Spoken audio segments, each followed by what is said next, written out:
FBI today says, all right, well, we've got a couple of suspects. We don't know their names yet, although now CBS News is reporting that they might be close to getting their names, or they maybe perhaps have their names but have not released them. We don't know about that because that's just happening right now. But we do know what they look like because they have got video and they've got pictures of two suspects. Let's hear from the FBI here. Today, we are enlisting the public's help to identify the two suspects. After a very detailed analysis of photo, video, and other evidence, we are releasing photos of these two suspects. They are identified as Suspect 1 and Suspect 2. They appear to be associated. Suspect 1 is wearing a dark hat. Suspect 2 is wearing a white hat. Suspect 2 set down a backpack at the site of the second explosion just in front of the Forum restaurant. Keep it real. Immediately, everybody's looking at those pictures going, are they Middle Eastern or are they white?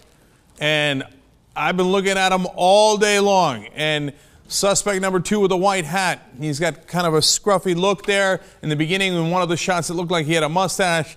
Like, is that a Middle Eastern mustache or is that a West Virginia mustache? I don't know.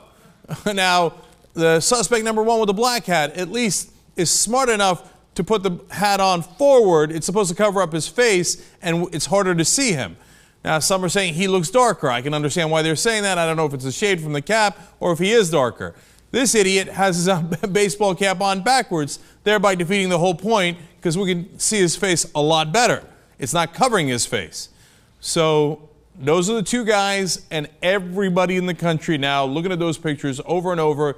Obviously, if you're in the Boston area, wondering if you know them, can spot them, can figure out who they are. On that note, let me just say, whatever you do, do not do vigilante justice. Based on these pictures, you are not going to have any certainty whatsoever. Now, you should call the FBI, 1-800-CALL-FBI. If you think you've got a lead on them, absolutely. Don't take action on your own, because there's no way you could be absolutely sure based on those pictures. They can do further investigations and figure out if those guys are really it or not, right? Now, yesterday on the show, I told you I was on Geraldo's radio show. A Southie calls in, and that's what he said he was, and said, we're looking for these guys, and they better hope that the cops get them before we do. You don't know if you got the right guy. Don't take the law into your own hands. Now, coming back to the race issue, come on. Look, I think suspect number 2 in the white hat looks white. That's what everybody's saying. The other guy looks darker. I don't know. Can you tell? JR, Jesus, thoughts? It's exactly what it looks like. It even looks like the first suspect has glasses on, even. I don't know. Yeah, right? Yeah, so that's what it looks like. I mean, you can't see anything. See, that yes, picture? That's a good shot. Yeah, he looks like he could totally be white. And could he be a lighter shade of Middle Eastern? Of course he could. I don't know. These are the things, even when enforcement gets to these guys, I look at these shots, they must have something better than what we get. Because I don't see how you find anybody like this. Yeah, but you know the thing is, my guess is they don't have anything better than this, otherwise they would have shared it, because if they're sharing the pictures, that means we don't have them, and we need your help. Now, to us, it might not look like much, but if you knew the guys, then you might say, hey, wait a minute, that looks like Bob. And that's what helps the authorities, but then you got to report it to them. So now, the reason why race is relevant here, of course, is, look, it's going to be a much different reaction in the country. Keep it real if it's white or it's Middle Eastern. David Sirota wrote an article that was very controversial earlier in the week, talking about, he's rooting for them to be white. Now, as we got the pictures, I realized why he was right. Because as I was looking at the pictures, honestly, I was rooting for them to be white. Why?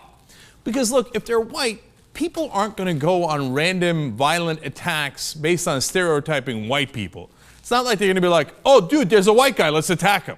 That's not going to happen in this country because the majority of the country is white. And people get it. You obviously can't make the assumption that just because the Boston bomber was white, that you should attack random white people. Unfortunately, after 9/11, a lot of people made the assumption, since the attackers were Muslim, that we should attack random Muslim people. Now, does that assumption make any sense? Of course not. It's just as dumb as assuming that every white guy's a bomber if these guys turn out to be white. Or let's say they turn out to be right-wingers. Can you make the assumption that you should attack every right-winger? How stupid is that? Obviously, you can't do that. These are extremists no matter what their politics is and no matter what their ideology or nationality or race is. But unfortunately, when it comes to Muslims in this country, people do make assumptions. Oftentimes they make the wrong assumptions. After 9/11, and it still continues to this day, a lot of Sikhs were attacked, even though they're not Muslim, but they got a turban on, so they get attacked. There was a shooting at the Sikh temple. People are still that dumb this late in the process. So I couldn't help but say, hey, you know what, man, I hope they're not Middle Eastern, because we know what happens when they're Middle Eastern, and it hasn't been pretty. Whereas the people are not going to make ugly stereotypes about white people in this country. So that's part of the reasoning behind it, and I'm being honest about it. Now, do I know who they are? Of course I don't. I don't know if they're white, they're Middle Eastern, what their nationality, or what their ideology is. But I sure hope the authorities get them, because I'm also worried that it's been a couple of days now. If they planned this well, and they planned it well ahead of time, they obviously should have had an escape route. And if we didn't get them in a couple of days, and if they were foreigners, and even if they're not foreigners, they could be long gone. God knows where they are, right? If we have a name, we might be able to track them down better. But unless they're incredibly stupid, which is entirely possible, they wouldn't be anywhere near the Boston area now. Now, on the other hand, we've seen time and time again, where's the guy you're looking for? Right next to you. It happened with Christopher Dorner. It happened all the way back in the day with Andrew Cunanan. He killed Versace in Miami, and they're like, oh my God, where is he? Is he in Arizona? Is he in Arkansas? No, it turned out he was a couple blocks down the street in Miami, right? So we don't know yet, but the whole country's hoping we find him, no matter what their ideology or their race is.